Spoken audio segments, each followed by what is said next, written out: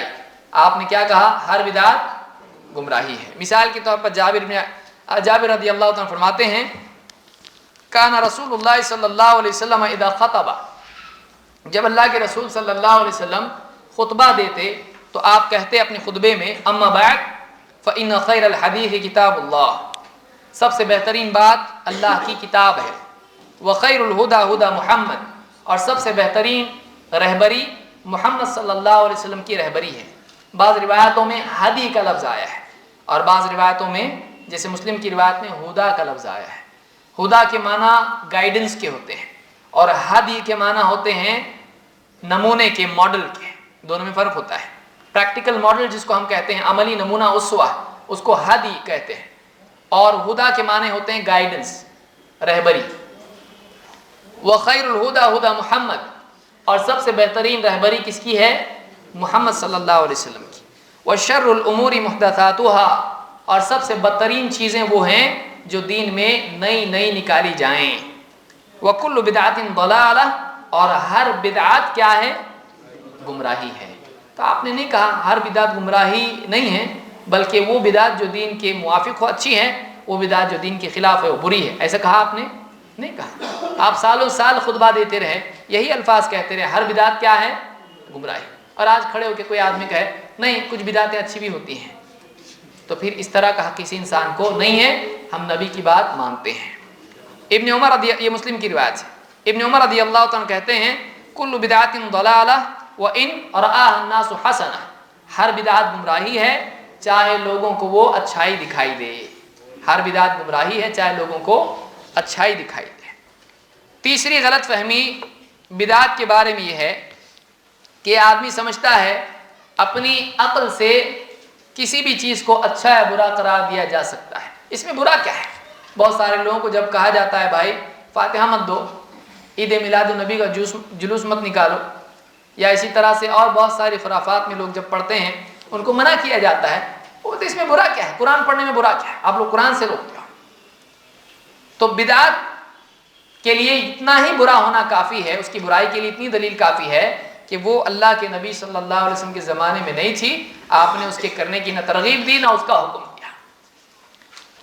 اللہ تعالیٰ قرآن کریم میں فرماتا ہے وَعَسَىٰ أَن تُحِبُّوا شَيْئًا وَهُوَ شَرٌّ لَكُمْ، بہت ممکن ہے کہ تم کسی چیز کو پسند کرو اور وہ تمہارے لیے شر ہو، وہ بری ہو۔